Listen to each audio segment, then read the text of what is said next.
Hello everyone. Welcome to my channel New Quality Education.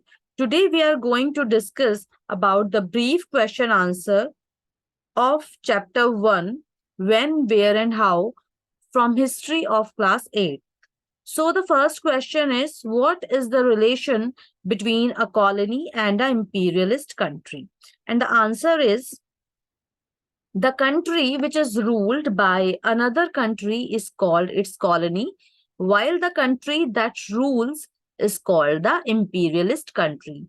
Means जिस country को किसी दूसरी कंट्री के थ्रू रूल किया जाता है, तो जो कंट्री रूल होती है उस कंट्री को कहा जाता है कॉलोनी, और जो कंट्री रूल करती है उसे कहा जाता है इंपीरियलिस्ट कंट्री। दोबारा से मैं समझाती हूँ। इंपीरियलिस्ट कंट्री, आपको पता चल गया व्हाट इज इंपीरियलिस्ट कंट्री। ये वो कंट्री है जो किसी दूसरी कंट्री के ऊपर रूल करती है, और इंपीरियलिस्ट कंट्री जिस कंट्री पे रूल करती है उसे उसकी कॉलोनी कहा जाता है। इंपीरियलिस्ट कंट्री को हम कॉलोनाइजर्स भी कहते हैं, उस कंट्री के लोगों को। The second question is, explain how British traders become the ruler of India. And the answer is, the British come to India as traders, but they needed political power to carry on their trade.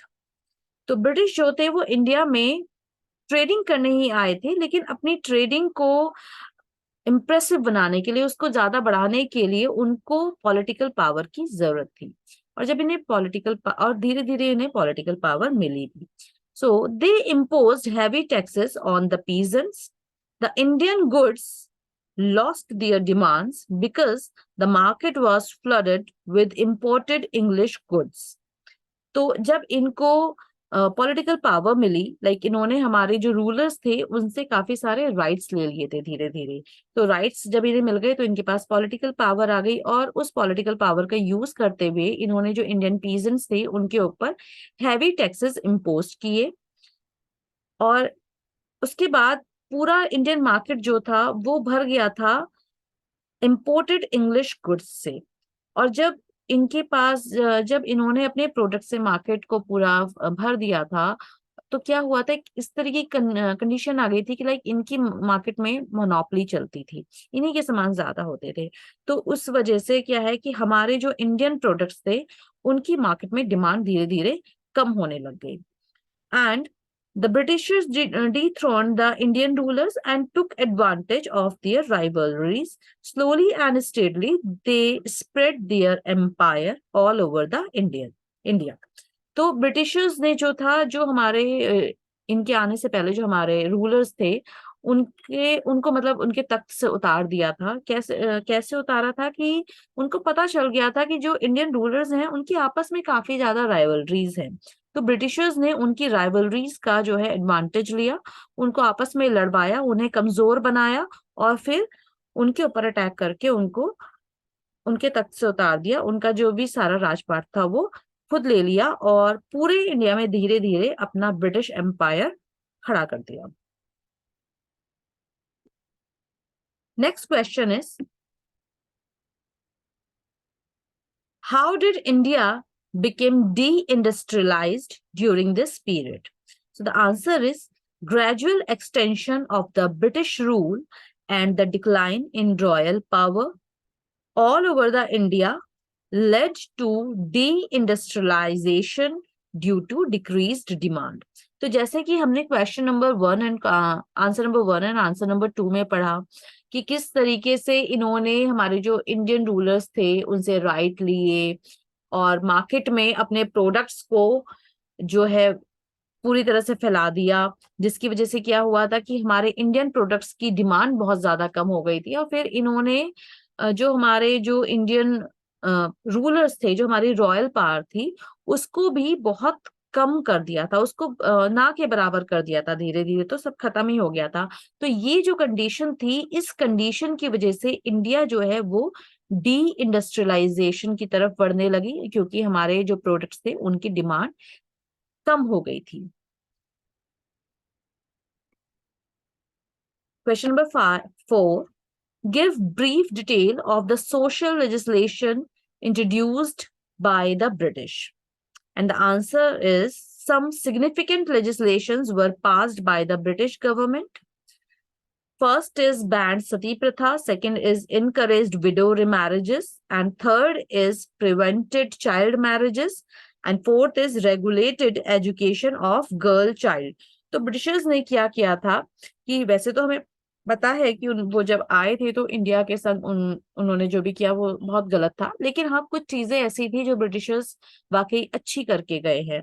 और लेकिन हम उनका उन सब चीजों का पूरा credit सिर्फ ब्रिटिशर्स को ही नहीं देंगे, हमारे इंडियन रिफॉर्मर्स भी थे, उनका उन्होंने भी बहुत मेहनत करी इन सब चीजों में। तो देखते हैं वो सब क्या चीजें थी जो ब्रिटिशर्स ने की वजह से हमारे यहाँ थोड़ी अच्छी हुई। लाइक हमारे यहाँ कुछ इविल प्रैक्टिसेस थी जो कि बहुत गलत थी। तो ब्रिटिशर्स को लगा कि ये बहुत गलत है और ये नहीं होना चाहिए, तो उन्होंने उन सब चीजों को बंद किया और कुछ ऐसे रूल्स एंड रेगुलेशंस बना दिए कि इंडियंस को उन इविल प्रैक्टिसेस को पूरी तरह से बंद करना पड़ा। जैसे कि बैंड सती प्रथा। तो सती प्रथा जो है ये किस तरह की प्रथा थी कि जब इसमें किसी लेडी का हस्बैंड उसकी डेथ हो जाती थी तो उस लेडी को जिंदा ही उसके हस्बैंड की चिता पे बिठाकर जला दिया जाता था।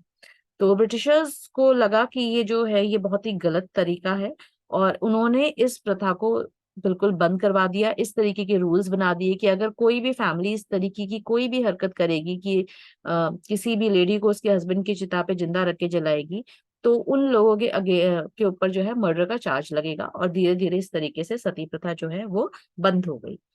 दूसरा है इनकरेज्ड विडो रिमैरेजेस। तो पहले तो विडो टाइप का कुछ था ही नहीं इंडिया में। क्यों? क्योंकि कोई लेडी विडो ही नहीं होती थी। जब उसकी जैसी उसके हस्बैंड की डेथ होती थी तो उसको भी सती प्रथा के तहत उसके हस्बैंड की चिता पे रख के जला दिया जाता था। लेकिन जब ये सती प्रथा बैंड हुई तो विडोज होने लगी इंडिया में, और उनकी जो लाइफ थी वो बहुत ही पुअर थी, उनकी कंडीशंस बिल्कुल भी अच्छी नहीं थी। तो इसलिए उनकी कंडीशन को इम्प्रूव करने के लिए उन्हें एक अच्छी लाइफ जीने का अधिकार मिलना चाहिए, ऐसा लगा ब्रिटिशर्स को, और उन्होंने विडो रिमैरेजेस को बहुत ज्यादा इनकरेज किया। Third is prevented child marriages. तो पहले इंडिया में होता था कि छोटे छोटे बच्चों की शादी करा दी जाती थी, जो कि बिल्कुल भी सही नहीं था। तो ब्रिटिशर्स ने इसको भी खत्म किया, रोका। And regulated education of girl child.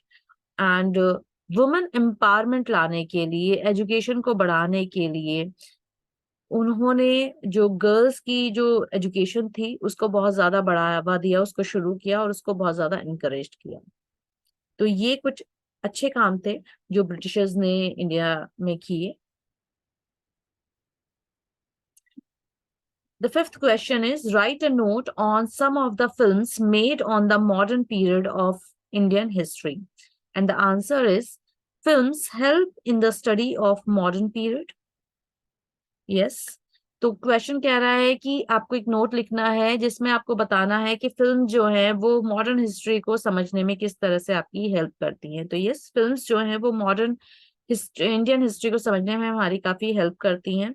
तो देखते हैं क्या क्या फिल्म्स हैं, कौन कौन सी फिल्म्स हैं। तो first is film like Pather Panchali by Satyajit Ray present a realistic picture of Bengal famine and rural life during the colonial period. तो सत्यजीत रॉय की एक मूवी थी पत्थर पंचाली, जिसने एक रियलिस्टिक पिक्चर शो की थी बंगाल फेमाइन की, और कॉलोनियल पीरियड में रूरल लाइफ किस तरह की होती थी उसको दिखाने की उन्होंने पूरी पूरी कोशिश करी, जिससे हमें समझ में आए कि जो मॉडर्न पीरियड था यानी कि जो कॉलोनियल पीरियड था इंडियन हिस्ट्री में वो किस तरह से था, उसमें लोगों की लाइफ कैसी थी और बंगाल फेमाइन का लोगों की जिंदगी पर क्या असर हुआ। Second film is a film Gandhi by Sir Richard Attenborough includes newsreel of Gandhiji's visit to Manchester.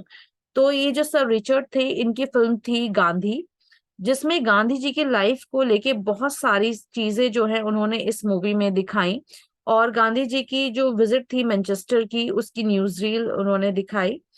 तो इस चीज से हमें गांधी जी थे तो आप समझ ही सकते हैं कि जो ही वाज फ्रीडम फाइटर, तो उस समय हम इंडिया की फ्रीडम को लेके उन्होंने क्या क्या मेहनत करी, क्या माहौल था उस समय कंट्री का, वो सब चीजें भी इस मूवी में दिखाई गई हैं। Another film is Achhut Kanya, was a big commercial success. तो अछूत कन्या मॉडर्न हिस्ट्री के टाइम, कॉलोनियल पीरियड के टाइम की जो इंडियन कंडीशन थी, कास्ट सिस्टम को लेके जो सब था, गरीबी, कास्ट सिस्टम, ठीक है, अनटचेबिलिटी, इस इन सब चीजों को लेकर ये फिल्म बनी थी, और ये एक बहुत ही बड़ी बिग कमर्शियल सक्सेस थी। सो ये 5 ब्रीफ क्वेश्चंस थे आपके इस चैप्टर के, history chapter 1, when, where and how. And I hope कि मेरा जो चैनल है, ये जो वीडियो है, ये आपके लिए हेल्पफुल है। अगर आपको वीडियो अच्छी लगी है, पसंद आई है, तो प्लीज मेरे इस वीडियो को लाइक करें, कमेंट करें एंड शेयर करें, और मेरे चैनल को सब्सक्राइब करें। Thank you so much, have a nice day.